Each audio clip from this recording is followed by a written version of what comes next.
Hey everyone, my name is Emma, and you are listening to Revenge Diaries with Emma. Today we are diving into a story that starts not with a bang, but with the quiet, deafening snap of a single photograph. You know how they say you should never meet your heroes? The same applies to the picture-perfect life you think you've built. You polish the surface until it gleams, you arrange everything just so, and you never, ever think to look for the hairline fractures running right through the foundation. Until one day, you do. And then the whole beautiful, fragile thing shatters in your hands.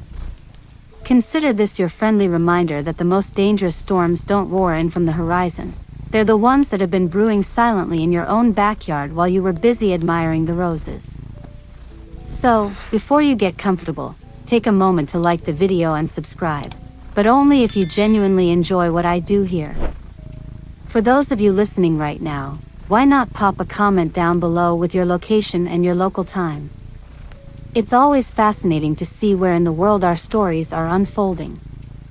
Now, dim the lights, maybe turn on a fan for that soft background hum, and let's ease into today's journey together.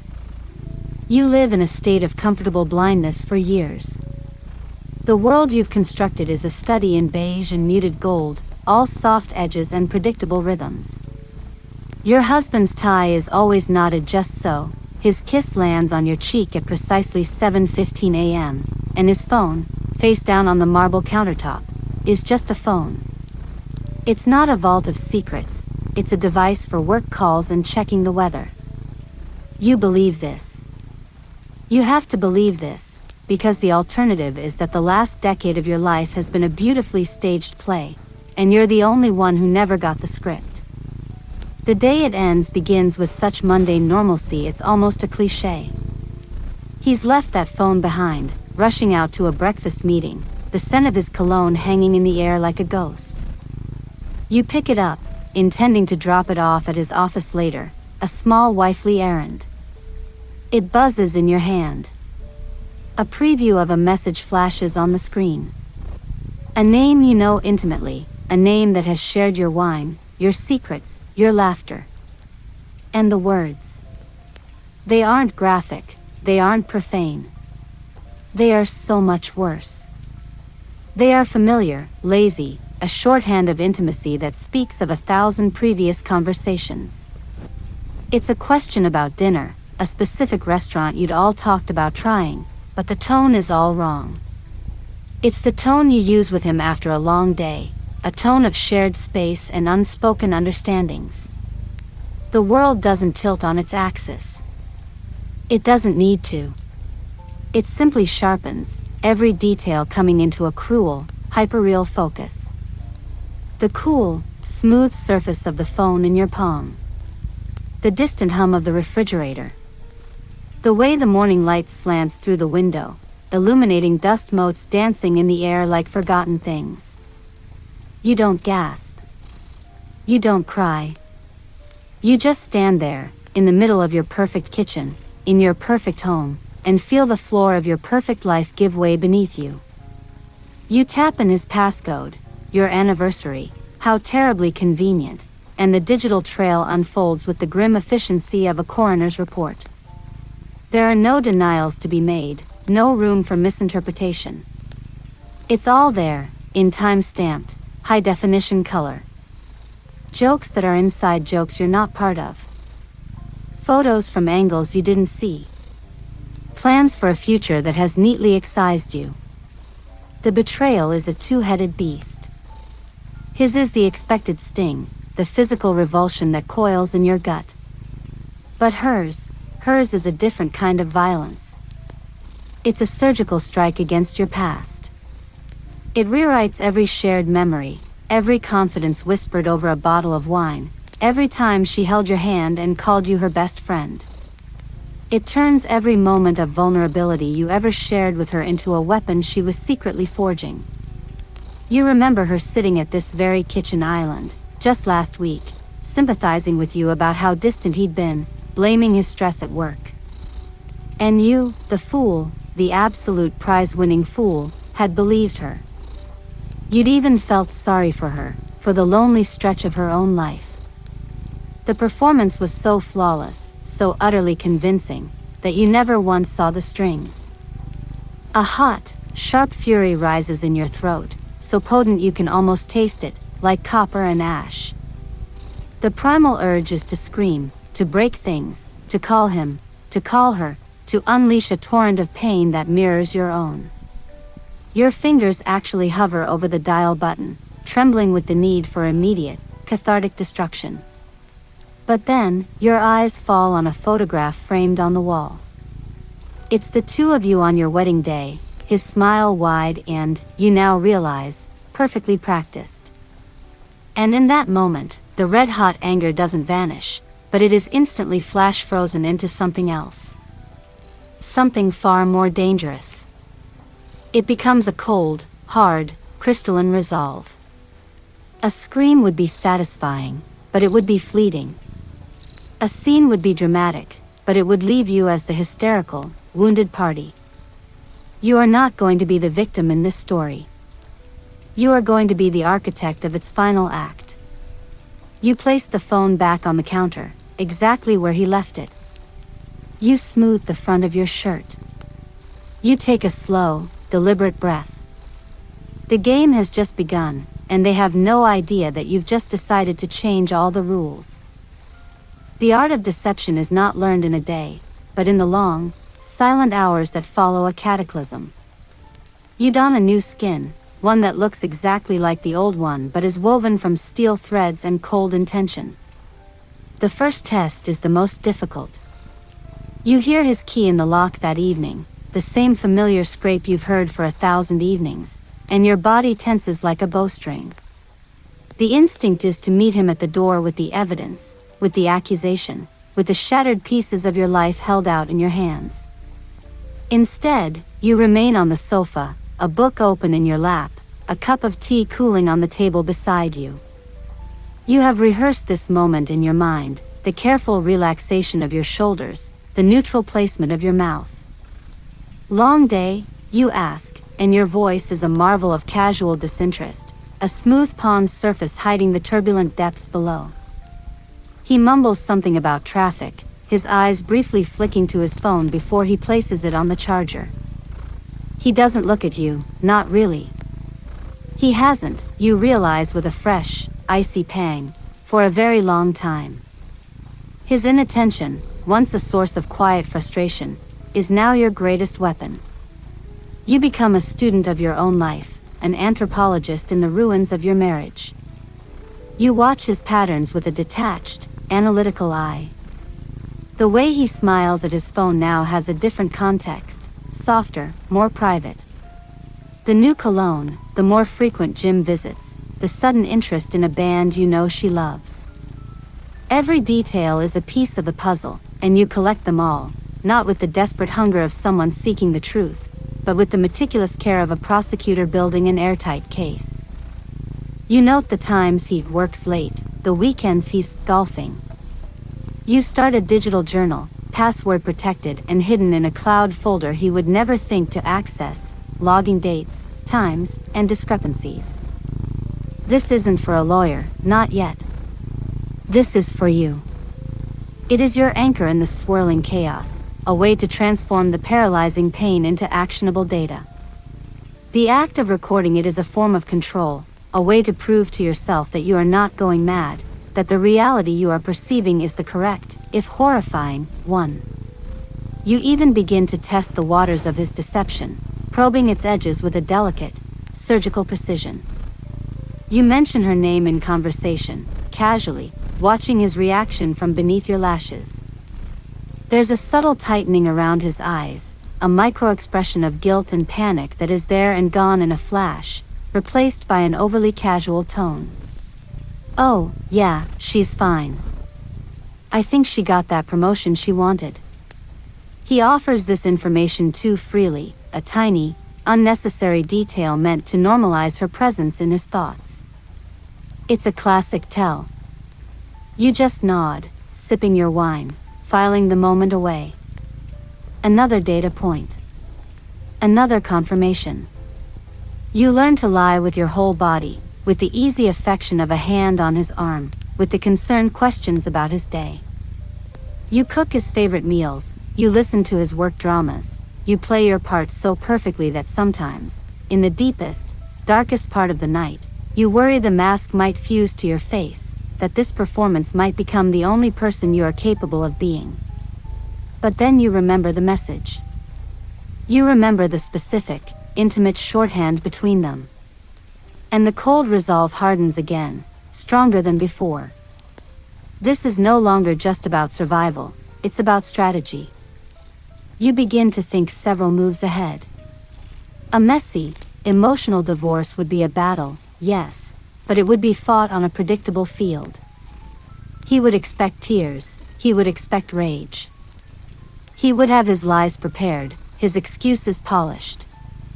He might even pit her against you, a tragic tale of a loveless marriage and a new, profound connection. The thought of them crafting a narrative where they are the star-crossed lovers and you are the inconvenient obstacle is enough to make your blood run cold with a fresh wave of determination. No. That will not be the story. You will not give them the satisfaction of a clean, sympathetic break. If they want a story, you will give them one. But it will be a tragedy, and they will not be the heroes. They will be the fools who never saw the puppet master pulling the strings until the entire stage collapsed on top of them.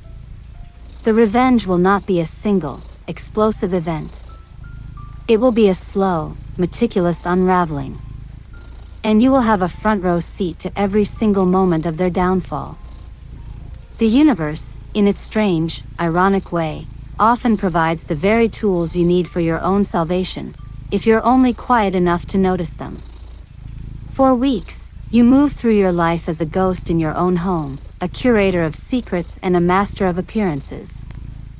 The pain is a constant, low-grade hum in the background, a companion you've learned to ignore through sheer force of will. You focus on the data, on the patterns, on the careful maintenance of the facade. And then, he gives you the key. It happens on a Tuesday evening. He's unusually animated, a current of nervous energy buzzing around him that is entirely foreign to the detached husband you've grown accustomed to. He's talking, really talking, about a deal. Not just any deal, but the deal. The Orion acquisition. The words are laden with a reverence usually reserved for religious texts. This is his holy grail, the project that will cement his legacy at the firm, the one that promises a partnership so lucrative it would set you both up for life. He speaks of it over a dinner you barely taste, his words painting a picture of corporate warfare and high-stakes negotiation. He talks about the other bidder, a rival firm led by a man named Alistair Finch, a shadowy figure he describes with a mixture of venom and grudging respect. Finch is ruthless, he says, stabbing a piece of asparagus. He's got a nose for weakness, and he'll exploit any crack. We can't afford a single misstep. Not one. He's not really talking to you, of course. He's thinking aloud, using you as a sounding board, a piece of the furniture in his perfect life that happens to have ears. But you listen. You listen with the focused intensity of a spy behind enemy lines. This isn't just his dream.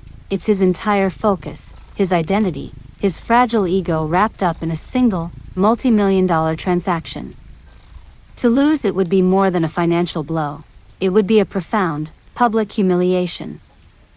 A plan, once a vague specter of retribution, begins to crystallize with terrifying speed and clarity. A messy divorce would wound him, certainly. It would disrupt his life, cost him money, cause temporary embarrassment. But it would also set him free. He would have her, and he would have the sympathy of those who would see you as the scorned, bitter ex. He would recover. But this, the Orion acquisition, this is different.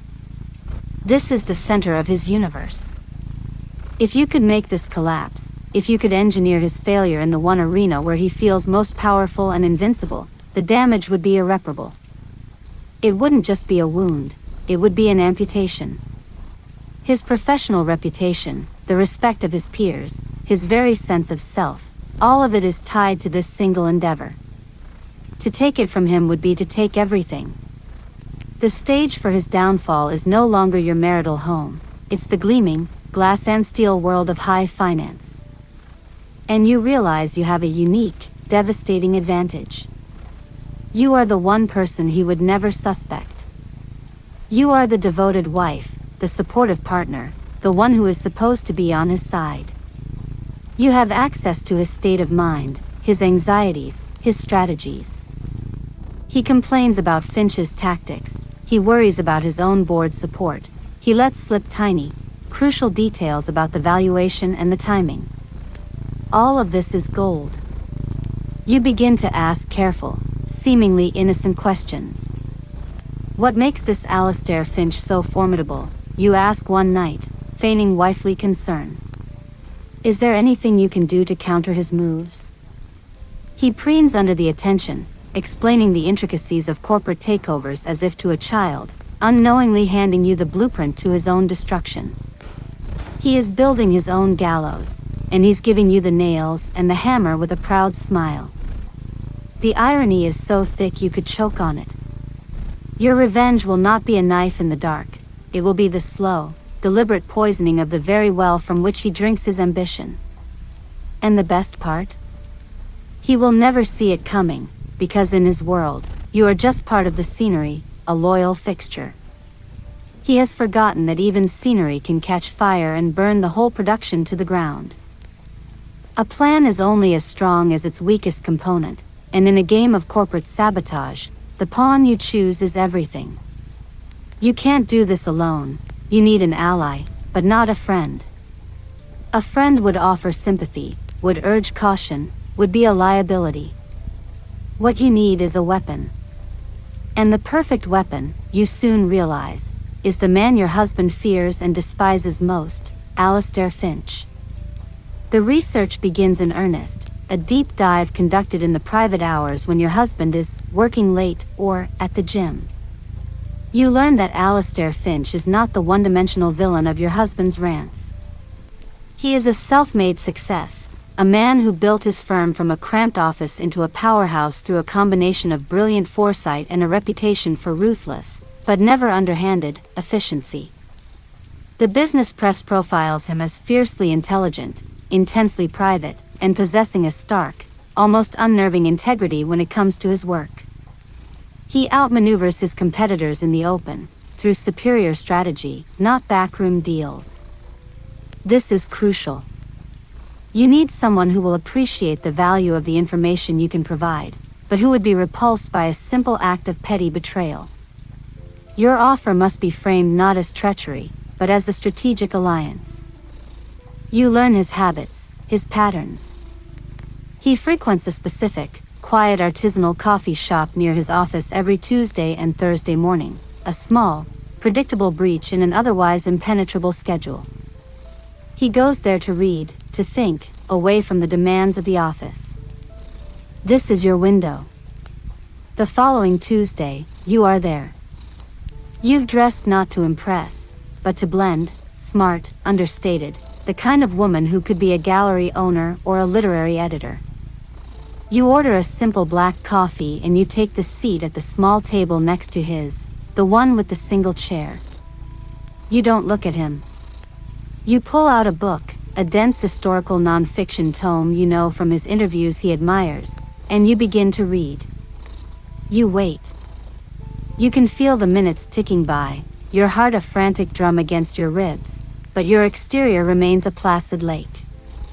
This is the first true test of your newfound acting skills outside the confines of your home. The opportunity presents itself an hour in. He gets a phone call, his voice low and terse. No, the projections from the Sterling account are the ones we can't trust. They're based on last quarter's anomalous data. If we use them, we're building on a foundation of sand. He hangs up, a flicker of frustration crossing his features. This is it. This is your moment.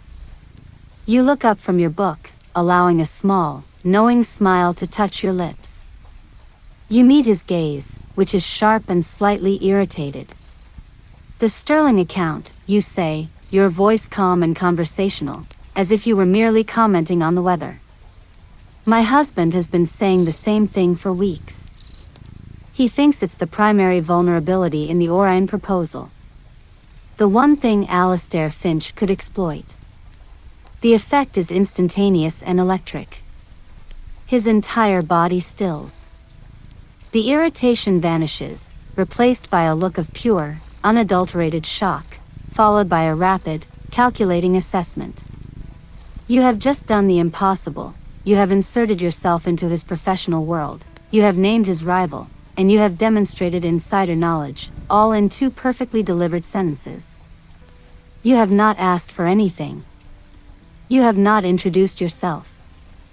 You have simply presented yourself as a puzzle, and a potentially valuable one. Your husband, he asks, his voice dangerously quiet. You give him your husband's name, watching as the pieces click into place in his mind. The rival's wife. Sitting in his coffee shop. Telling him how to beat her own husband. The sheer, audacious improbability of it is your greatest asset. It's so far outside the bounds of normalcy that it bypasses suspicion and lands squarely in the realm of fascinating opportunity. You don't offer more. You simply return to your book, taking a slow sip of your coffee. You have cast the line. Now, you wait for the fish to bite. And you know, with a cold, certain thrill, that a predator like Alastair Finch could never resist such a tantalizing, unexpected piece of bait. The predator takes the bait with a silence that is more unnerving than any demand for information would have been. Alastair Finch does not speak for a full minute, his gaze fixed on you with an intensity that feels like a physical weight. He is not looking at a woman, he is assessing an anomaly, a variable that has just crashed into his carefully ordered equation. When he finally speaks, his voice is low, stripped of all pretense. Why would you tell me that? There is no accusation in the tone, only a pure, unadulterated curiosity. This is the moment. The story you have crafted must be perfect, a blend of truth and strategic fiction, designed to appeal to his intellect and his sense of justice, not his pity. You look down at your coffee, allowing a sliver of the carefully banked devastation to show on your face, not the raw, screaming kind, but the weary, profound kind that comes from a fundamental betrayal of trust. You tell him a version of the truth. You speak of the discovery, not of the sordid messages, but of the emotional abandonment. You describe the slow, chilling realization that your marriage is a business arrangement, that your husband's ambition is a god to which you are merely a convenient altar. This part is true enough to lend authenticity to your voice. You then weave in the fiction, the crucial element that transforms you from a vengeful wife into a strategic partner. He talks about the Orion deal constantly, you say, your voice steady, though laced with a believable tremor of hurt. It's all that matters. And he's cutting corners.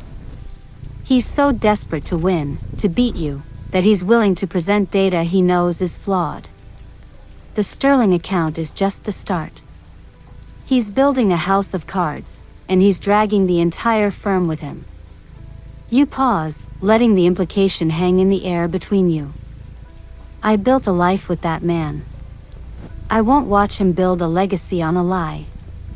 It's beneath him. And it's beneath anyone associated with him. You are not asking him to help you destroy a marriage. You are presenting yourself as a whistleblower, a person of integrity appalled by professional malpractice. You are appealing to the very core of what your research told you he values, stark, unvarnished integrity in business. You offer him nothing concrete yet, no documents, no specific numbers. You offer him perspective. You offer him the one thing he could never get from his own intelligence, a view from inside the enemy's camp, an understanding of the psychological state of his rival. You are offering him the key to the back door, not by handing him a stolen key, but by pointing out that the lock is already broken. He listens, his expression unreadable, but he does not interrupt. He is a man who deals in information, and you are presenting him with a new, entirely unexpected source. The meeting does not end with a handshake or a pact. It ends with a subtle shift in the atmosphere.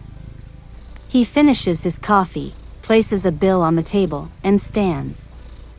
Just before he turns to leave, he slides a plain, matte black business card across the table.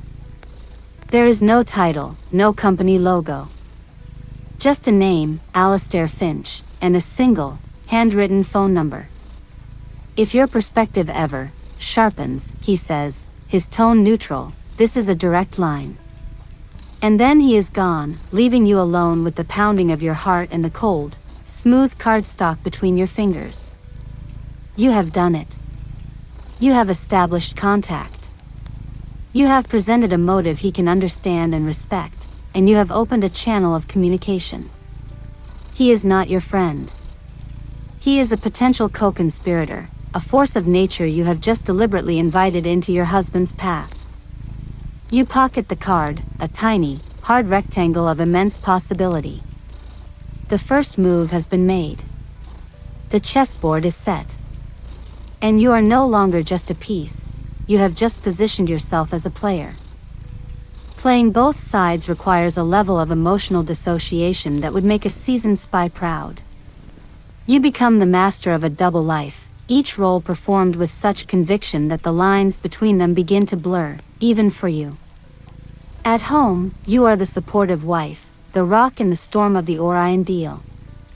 Your husband, increasingly stressed and paranoid, brings his anxieties to the dinner table like unwanted guests. Finch is making moves I can't explain, he grumbles one evening, pushing his food around his plate. It's like he's anticipating my strategies before I've even finalized them. He's found weaknesses in the proposal I didn't even know were there. He looks at you, his eyes searching for reassurance. And you give it to him. You place a comforting hand on his. He's just guessing, you say, your voice a soothing balm. He's trying to rattle you. You're the one with the superior plan, the better team. He's just throwing things at the wall to see what sticks. You are, in effect, gently steering him towards complacency, feeding his ego while subtly dismissing the very real threat Alistair Finch now poses. It's a delicate dance, a whisper in his ear that sounds like encouragement but functions like a slow-acting poison, convincing him he's standing on solid ground even as you're quietly loosening the stones beneath his feet. Meanwhile, your clandestine alliance with Alistair Finch evolves with a quiet, professional efficiency. The conversations are never long, never emotional. They are brief, factual exchanges conducted from the privacy of your car or a park bench, using a cheap, disposable phone. You provide context, not raw data.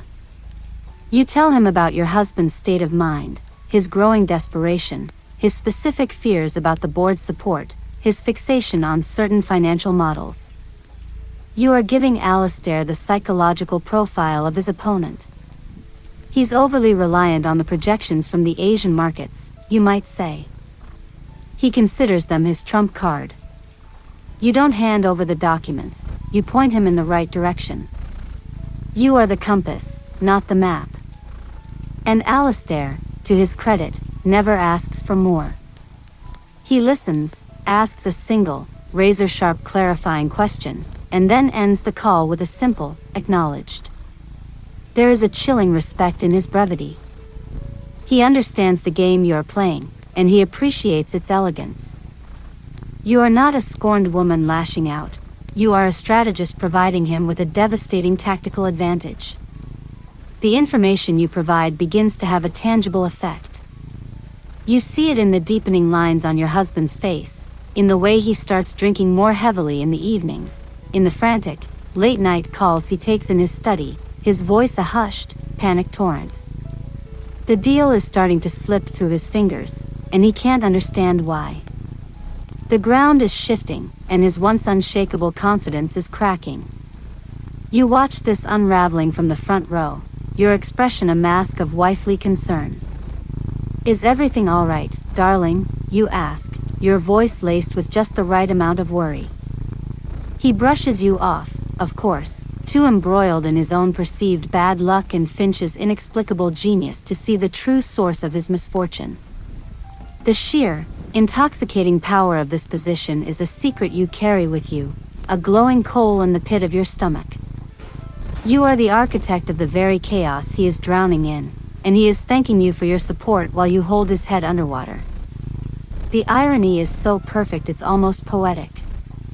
You have become the most dangerous thing a person can be, a quiet, patient, and utterly committed enemy who is welcomed every day as a friend. The human heart is not a switch that can be flipped from vengeance to affection, but it is a complex organ capable of housing conflicting emotions in adjacent chambers. What begins as a purely transactional relationship with Alistair Finch begins, against your will and your better judgment, to develop a disarming warmth. The conversations, while still primarily focused on the strategic dismantling of your husband's world, occasionally stray into other territories. After a particularly effective piece of intelligence you provide, he doesn't just end the call with "acknowledged." Instead, he says, his voice losing its usual metallic edge, "You have a remarkable mind for this. It's a shame it's been wasted on social obligations." It's not a compliment on your appearance or your charm, it's a recognition of your intellect, something your husband hasn't acknowledged in years. It lands differently. It feels earned. You find yourself looking forward to the brief, clandestine calls. There is a thrill in the shared purpose, a meeting of two minds operating on the same cunning frequency. He is nothing like your husband. Where your husband is all bluster and visible ambition, Alistair is quiet, observant, and lethally precise. He asks for your opinion, not just your information. What's your read on his next move? He'll ask, and he'll actually listen to your analysis. It's intoxicating. You begin to see the man behind the corporate predator, a dry, unexpected wit, a passion for obscure history, a deep-seated loyalty to the small team he built his company with. He shares these things not to ingratiate himself, but because they naturally surface in the course of a partnership that is becoming, undeniably, a connection. This new, complicating layer reaches a tipping point during a meeting that is no longer just a meeting. He suggests a face-to-face briefing, somewhere more private than a coffee shop. You agree, your pulse a frantic rhythm in your ears. You meet at a quiet, neutral-toned gallery, surrounded by modern art that feels as abstract and complex as your current situation. You discuss the deal, the final, critical stages. You provide the last piece of the puzzle he needs, the one your husband has been foolishly boasting about at home, the precise, maximum bid his firm is prepared to table. It is the kill shot. Handing it over should feel like the culmination of your revenge, a moment of pure, cold triumph. But as you say the number, watching him commit it to memory, a strange hollow feeling opens up inside you. This is it. The end game. And with its arrival comes the unsettling realization that your alliance with Alistair, born from spite, has become the most genuine relationship in your life. He doesn't celebrate the acquisition of this final, crucial data point. He looks at you, his gaze thoughtful. This will end it, he states, the words simple and final. What happens to you after? The question surprises you. In all your meticulous planning, you had focused only on the destruction. You had not allowed yourself to imagine an after. You shrug, a gesture that feels inadequate. I suppose I pick up the pieces. He is silent for a long moment, studying a canvas of swirling, conflicting colors. A mind like yours shouldn't be left to just pick up pieces, he says, his voice low. My firm has a division dedicated to strategic foresight. Analyzing market trends, identifying vulnerabilities in corporate structures before they become crises. It requires a particular kind of insight. The kind you've just demonstrated you have in abundance. He is not offering you a consolation prize. He is offering you a future, a purpose built on your own merits, completely separate from the ruins of your marriage. It's not a romantic declaration, but in its way, it is far more profound. It is a recognition of your worth, an invitation to build something new, not from the ashes of revenge, but from the foundation of your own capability.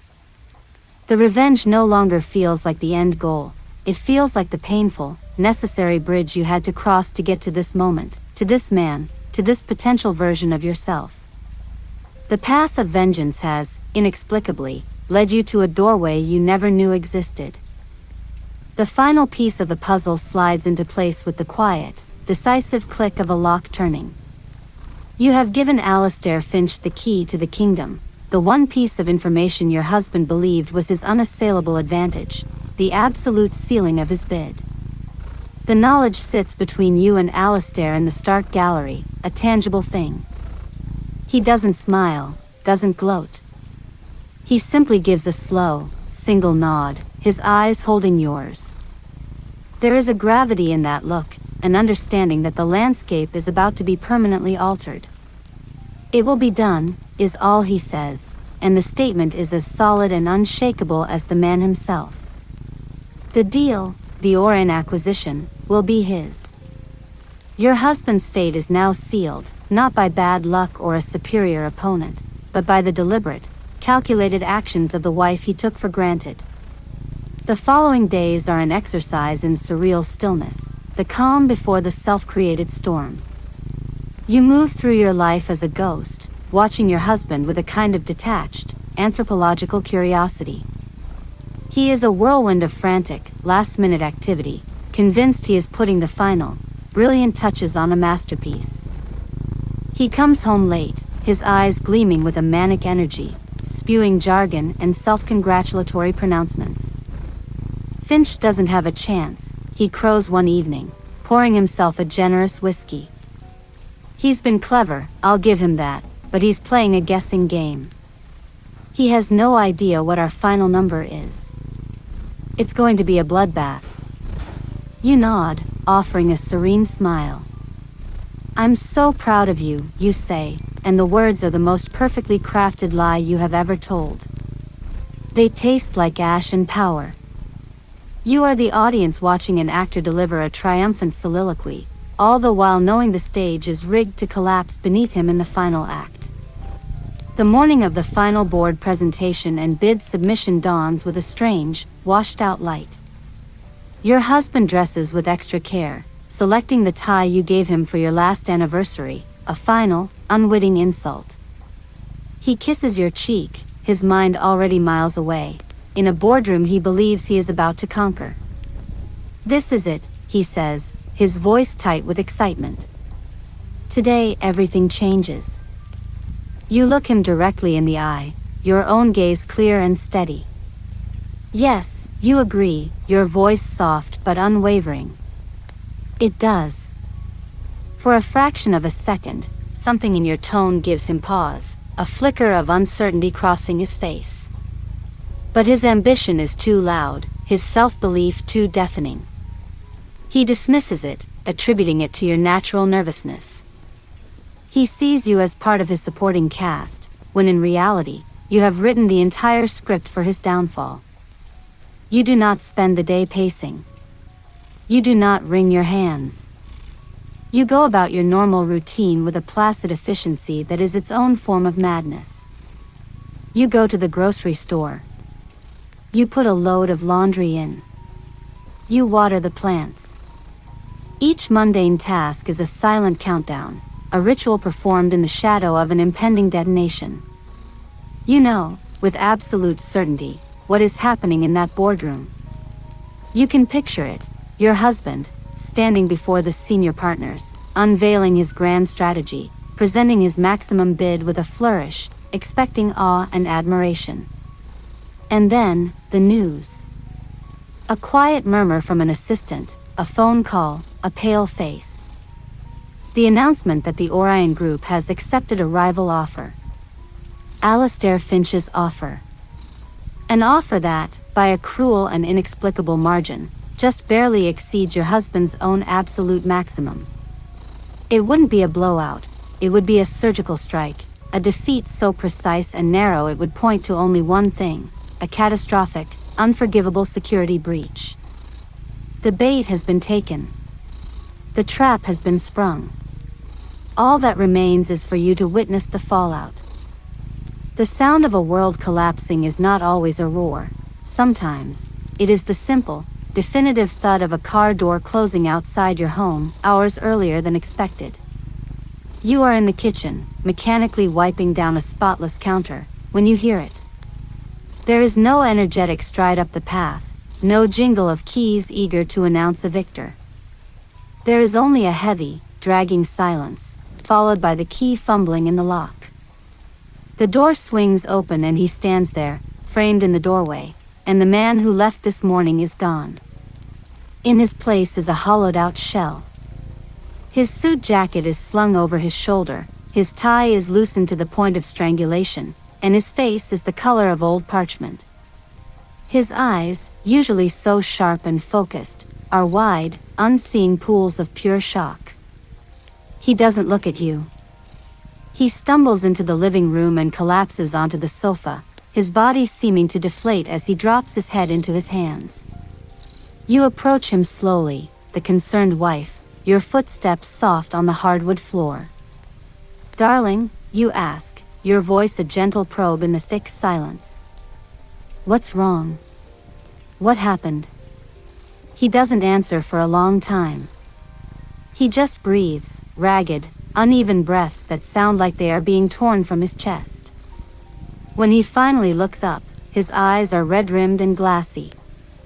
"It's gone," he whispers, the words cracked and dry. "The deal. Orion. Finch, he knew. He knew our number. He beat us by a fraction of a percent. A fraction." The confusion in his voice is almost childlike, the utter bewilderment of a man who has followed every rule of his universe only to watch it betray him.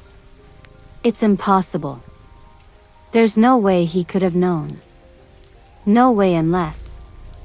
His voice trails off, the unspoken accusation hanging in the air like a toxic cloud. He's thinking of leaks within his own team, of corporate espionage, of every possible scenario except the one that is staring him right in the face. This is the moment. The air in the room is thick enough to chew, charged with the static of his devastation. You stop your performance of wifely solace. The gentle concern melts from your features, replaced by a calm, unnerving stillness. You walk to the armchair opposite him and sit down, folding your hands in your lap. You look at him, not as a partner, but as an executioner granting a final audience. "He knew," you say, your voice flat and clear, cutting through his misery like a shard of ice, "because I told him." The words don't land with a dramatic crash. They sink in slowly, like a stone in deep water. He stares at you, his brain visibly struggling to process the syllables, to connect them into a meaning that his reality can accept.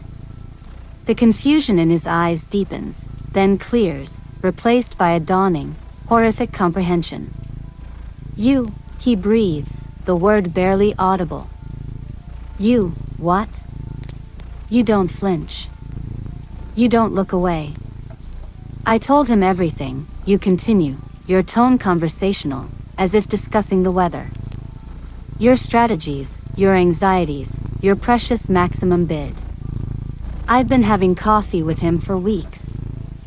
It's really quite remarkable how much a person can learn when they're simply overlooked." You let the statement hang there, watching as the full, devastating truth crashes over him in waves. It isn't just the loss of the deal. It's the method. It's the source. It's the realization that the person he shared his bed with, the person he considered a part of his scenery, was the architect of his ruin. The betrayal is so complete, so intimate, that it transcends the professional and eviscerates him on a deeply personal level. His mouth opens and closes, but no sound comes out. The foundation of his entire existence, his career, his marriage, his perception of himself, has not just cracked, it has been vaporized. And you are just sitting there, serene and untouchable in the wreckage, the last and most devastating surprise in a day full of them. Silence can be a more potent weapon than any screamed accusation. In the wake of your confession, the living room becomes a vacuum, sucking all sound and air from the world. He doesn't lunge. He doesn't shout. The shock is too profound, the devastation too total. He simply stares at you, his face a slack mask of incomprehension, as if he's looking at a stranger who has somehow stolen his wife's space. The gears in his mind are visibly, almost audibly, grinding to a halt, unable to process the scale of the treachery.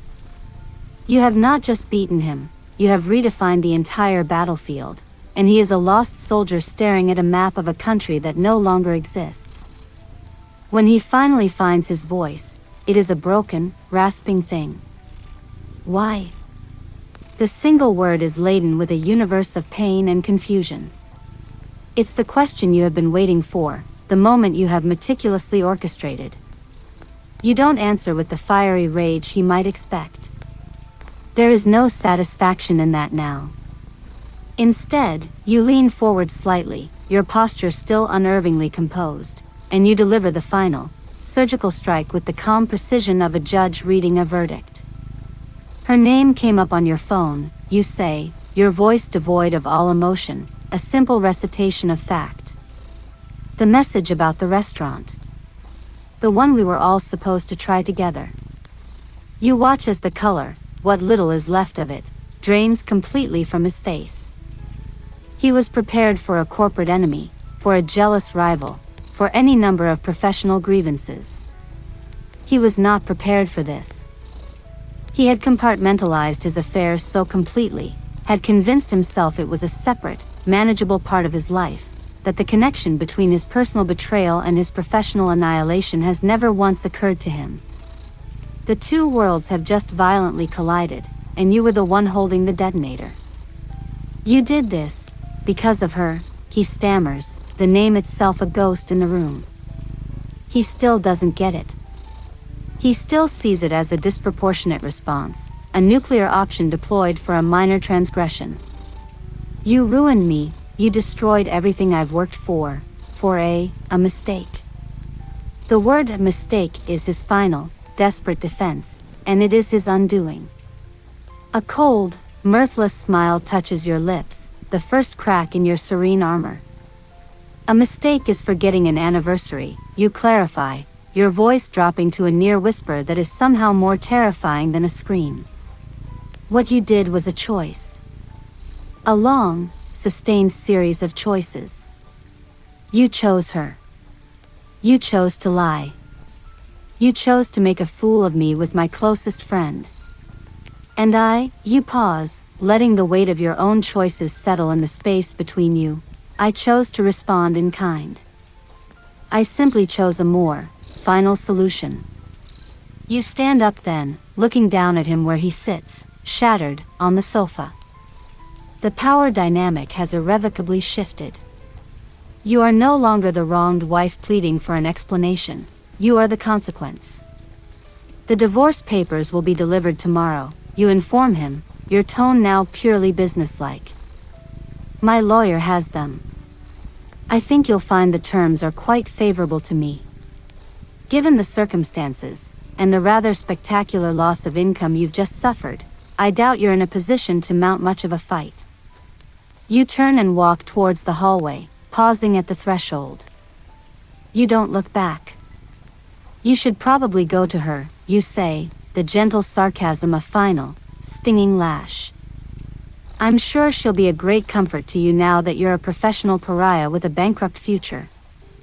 You have so much in common, after all. You both excel at betrayal. And with that, you leave him there, alone in the ruins of the life he built, sitting in the deafening silence of his own making. The ashes of your old life are still warm, the scent of scorched earth and shattered promises clinging to the air in the house you once shared. The legal machinery grinds into motion with a satisfying swiftness. Your husband, now your ex-husband in all but the final decree, is in no state to contest anything. The humiliation at work is complete in public. The failed Orion deal, coupled with the undeniable evidence of a security breach he was responsible for, sees him encouraged to resign. There is no golden parachute, only a swift, ignominious push from the nest. He moves out, a broken man shuffling boxes into a rented car, his shoulders permanently stooped under the weight of his new reality. You watch from an upstairs window, feeling not triumph, but a quiet, profound closure. The monster has been slain, and the village is safe. In the quiet that follows, a new space opens up in your life, a blank canvas that is both terrifying and exhilarating. It is into this space that Alistair Finch steps, not as a co-conspirator, but as something new. The disposable phone is discarded. Your conversations now happen over proper dinners in restaurants with real tablecloths, in the quiet of his modern, minimalist apartment that boasts a view of the city you both, in your own ways, have conquered. The dynamic has shifted entirely. The shared goal that bound you together is achieved, and what remains is the connection that grew in its shadow. He doesn't speak of the revenge, doesn't revel in the victory. Instead, he talks about the future. His future. And, to your continued astonishment, he talks about yours. One evening, overlooking the glittering skyline, he turns to you, his expression serious but open. The offer stands, he says, without preamble. The strategic foresight division. I wasn't just being polite. I need someone with your particular instincts. Someone who can see the patterns others miss, who understands that the greatest vulnerabilities in any structure are often not in the numbers, but in the people behind them. He is offering you a partnership, a real one, built on the respect you earned through your cunning and your nerve. It is a testament to your strength, not a consolation for your loss. It is also, unspoken but palpably present, an offer of something more. The professional and the personal have become beautifully, impossibly intertwined. Weeks turn into a month. The divorce is finalized, a swift, clean cut. The day the papers are signed, Alistair takes you to dinner at the Airy, the most exclusive, notoriously difficult to reserve restaurant in the city. It's the same restaurant from the text message, the one your husband and your former best friend had planned to go to. The irony is so perfect it feels scripted. You don't mention it. You don't have to. The knowledge hangs between you, a shared, unspoken understanding of the journey that led you here. The meal is exquisite, the conversation easy, filled with plans and ideas that stretch into a future you are now actively designing. As dessert arrives, a delicate construction of chocolate and passion fruit, he reaches into his jacket pocket. He doesn't get down on one knee, that would be too theatrical for a man like him. Instead, he simply places a small, black velvet box on the table between you. I don't believe in long engagements, he says, his gaze steady and sure. And I have no interest in a partnership that is only professional. So, this is my proposal. For both. You open the box. Inside isn't a traditional, ostentatious diamond. It's a single, flawless emerald, cut into a sharp, modern square, set in a band of polished platinum. It is unique, strong, and breathtakingly beautiful. It is nothing like the ring your husband gave you. It is a ring for the woman you have become, not the girl you were. You look from the ring to his face, and you see no pity, no calculation, only a deep, unwavering certainty. He is not asking you to be his wife as a prize or a reward. He is asking you to be his partner, in every sense of the word. The revenge is complete, but it feels a million miles away.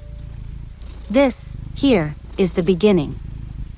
Acceptance is a quiet word for such a seismic shift. You say, yes, and the word feels less like an agreement and more like a key turning in the lock of your new life. There is no dramatic fanfare, no tearful phone calls to family. The celebration is a shared bottle of champagne on his terrace, the city lights winking below like a carpet of fallen stars. The emerald on your finger feels cool and heavy, a tangible promise of what is to come. It is a commitment forged not in the naive soil of young love, but in the complex, fertile ground of shared strategy and hard-won respect. You are not a blushing bride, you are a CEO of your own destiny, and you have just approved a merger. The planning that follows is a study in efficient, understated elegance, a stark contrast to the frantic, ego-driven chaos that characterized your first wedding. There are no frantic mother-in-laws, no debates over floral arrangements that feel like life-or-death negotiations. You and Alistair decide on a small, private ceremony at the city's botanical conservatory, a glass palace filled with rare, tropical plants, a world away from the stone church of your past. The guest list is minuscule, a handful of his most trusted colleagues, a few people from your life who had remained loyal through the silent storm, and no one from his former circle.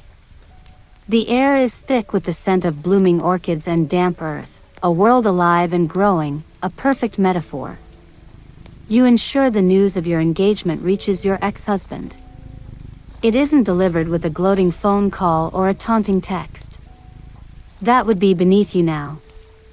Instead, you let the social machinery of the city do the work. A strategically placed announcement in the business section of the paper, a whisper at a charity gala you know he can no longer afford to attend. The channels are subtle, but you know with absolute certainty that he will hear. And he does. You learn through the gossamer thin threads of mutual acquaintances that the news was the final, brutal blow. To lose you to solitude was one thing. To lose you to the very man who was the instrument of his destruction, to know that your betrayal was not an end but a transition into a life of greater power and prestige with his greatest rival, is a psychological defeat from which he cannot recover.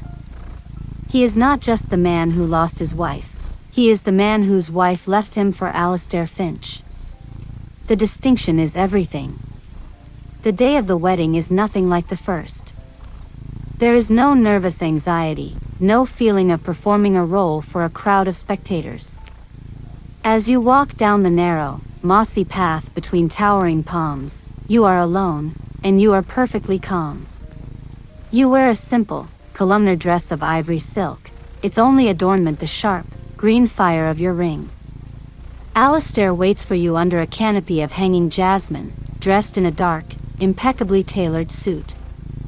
He doesn't smile widely, but his eyes, when they meet yours, hold a warmth and a certainty that makes your breath catch. The officiant says the words. You say, "I do," again, but this time, the words are not a hopeful vow into an uncertain future. They are a confirmation of a partnership that has already been tested and proven in the most extreme of circumstances. They are a promise to continue building the life you have already started designing together. When he kisses you, it is not a chaste peck for an audience. It is a firm, deliberate seal on your pact. You are no longer the revenge-seeking wife. You are Alistair Finch's partner. And the title has never felt more powerful. Stepping into a new role of power is less about a grand coronation and more about the quiet accumulation of small, unassailable truths. The wedding is a closed door, a private moment that solidifies the new reality. There is no lavish honeymoon. Instead, you and Alistair return to work, your shared life a seamless integration of the personal and professional. Your office at his firm is next to his, a bright, airy space with a view that rivals his own. The title on your door is Director of Strategic Foresight, a role you define yourself. It is not an honorary position. From the first day, you are immersed in market analyses, psychological profiles of competing CEOs, and long-term trend projections.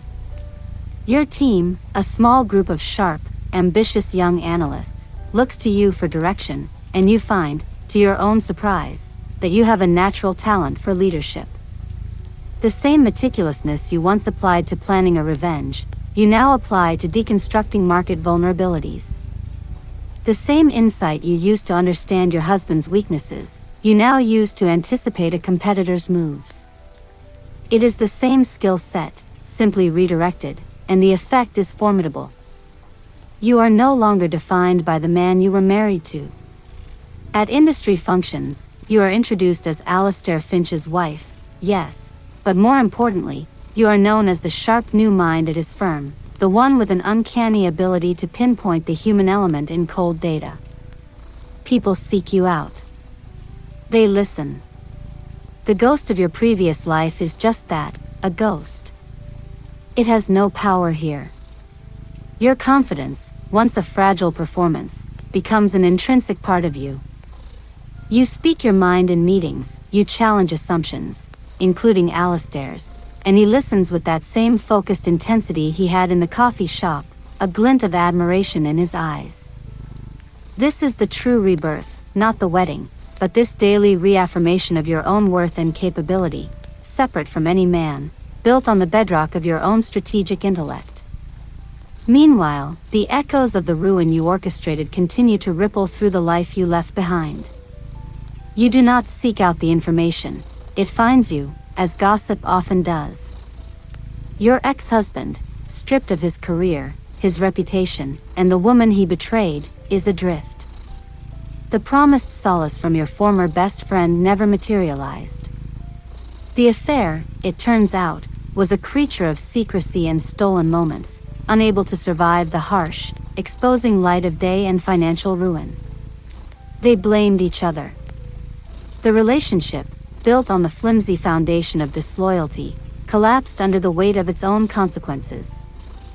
He is now a cautionary tale, a man who had it all and lost it through a combination of personal folly and, as the story is generally understood, breathtakingly bad luck in his final, career-defining deal. He is working at a much smaller firm, in a much lesser role, a perpetual shadow of the man he once pretended to be. The news brings no joy, only a distant, clinical sense of confirmation. The karma was not cosmic, it was meticulously planned and executed by you. And it worked exactly as designed. He is living the life his choices deserved, and you are living the life you took for yourself. The symmetry is complete. Time has a way of sanding down the sharp, painful edges of the past, not into forgetfulness, but into a smooth, polished artifact you can hold in your hand and examine without bleeding. Years have a way of passing when you are genuinely, deeply engaged in building rather than destroying. You sit in your office, the one with the view that still sometimes takes your breath away, reviewing a quarterly report. The figures are strong, the projections solid. Your division at the firm is now one of its most valued assets, a testament to the power of applying a nuanced, human-centric lens to cold data. You are no longer the new mind, you are an established force, respected and, in some quarters, quietly feared. Your marriage to Alistair has settled into a deep, comfortable rhythm, a partnership that is both a boardroom strategy and a shared life. The fire of the initial, revenge-fueled connection has banked into lasting embers of mutual respect, intellectual challenge, and a love that is quiet, certain, and strong. One rainy afternoon, you find yourself driving through your old neighborhood. It's not a conscious pilgrimage, a client meeting ran late, and it was the fastest route back to the freeway. You slow down as you pass the house you once shared with him. It looks different. The gardens are wilder, the paint is a different color, a child's bicycle lies overturned on the front path. It is no longer your home, it is just a house, filled with the lives of strangers. There is no pang of nostalgia, no lingering bitterness. The place holds as much emotional weight as a hotel you stayed in once, long ago. The memories are there, but they are flat, like photographs in an album you rarely open. The pain has been metabolized. It is no longer a part of your present, it is simply the origin story of the person you have become. This is the ultimate victory, you realize, as you signal and drive away, the house disappearing in your rearview mirror. It wasn't the moment the Orion deal collapsed. It wasn't the look on his face when you revealed your treachery. It wasn't even the emerald ring or the wedding under the jasmine. The ultimate victory is this profound, unshakable peace. It is the knowledge that you did not let their betrayal define you as a victim. You took the narrative they forced upon you, the narrative of the oblivious, replaceable wife, and you ripped it to shreds. You rewrote the ending. You channeled the searing pain of their actions not into a lifetime of bitterness, but into a focused, brilliant energy that propelled you into a life you could never have imagined for yourself. They expected you to break. They expected you to weep and plead and fade away. Instead, you used their betrayal as the fuel for your own renaissance. Your revenge was not in his ruin, but in your own radiant, unassailable success. His life is a small, contained story of loss and diminishment. Yours is an expanding universe of influence, respect, and genuine love. You didn't just survive their betrayal, you used it as a stepping stone to a higher plane of existence. And in the quiet hum of your contentment, you understand that this life, this peace, this power, was the best revenge ever. The final chapter of any story is not really an ending, but a point on the map where you finally stop to look back at the winding path you've traveled. You find yourself doing just that, standing on the balcony of the home you share with Alistair, watching the sunset paint the sky in hues of orange and violet. The city below is beginning to sparkle, each light a tiny story of its own. The air is cool, carrying the distant, muffled sounds of traffic, a gentle hum that has become the soundtrack to your new life. You think of the journey, not with the sharp, clinical precision of your initial planning, but with the soft focused lens of hindsight. The betrayed wife in the perfect kitchen feels like a character from a film you saw long ago, a woman whose pain you understand but no longer feel in your own bones. She was the catalyst, the raw material, but she is not who you are now. Your life today is a testament to the alchemy of turning poison into medicine. The suspicion that was once a survival tool has matured into sharp intuition. The strategic cunning that plotted a downfall has evolved into visionary foresight. The performance of strength has become its unshakable reality. You built a fortress from the rubble they left you, and you have furnished it with a partnership built on transparency and a career built on your own merit. The revenge, in its most immediate sense, is a closed ledger. Its success is measured in the silence where his presence used to be, in the lack of any emotional pull from that old life. He is a ghost who has finally, completely, stopped haunting you. The true victory, the one that resonates in your soul every single day, is the profound, quiet joy of a life lived on your own terms, a life you constructed deliberately and beautifully from the ashes. So, what is the moral of this story? Is it that revenge is a dish best served cold? Perhaps. But it's more than that. It's a reminder that you are never as powerless as you feel. That the roles people assign to you, the overlooked wife, the loyal friend, the supportive partner, are just that, roles. You have the power to step out of the part they've written for you and write your own script. Your pain does not have to be your destination, it can be the fuel for your transformation. The greatest revenge is not the spectacle of an enemy's ruin, though that can be satisfying in the moment. The greatest revenge is a life lived so well, so fully, and so happily that the past becomes nothing more than a prologue to a much better book. And so, we reach the end of today's diary. A story that began with a shattered illusion and ended with a quiet sunset, a journey from betrayal to a power that was always there, waiting to be claimed. It makes you wonder, doesn't it? Where is the line between justice and revenge? Is there a betrayal in your own past, big or small, that reshaped you into a stronger, perhaps different, version of yourself? I'd love to hear your thoughts. Pop a comment down below and tell me, what is the one lesson a moment of betrayal taught you that you carry with you to this day? Until next time, remember, everyone has their story. Make sure you're the one holding the pen.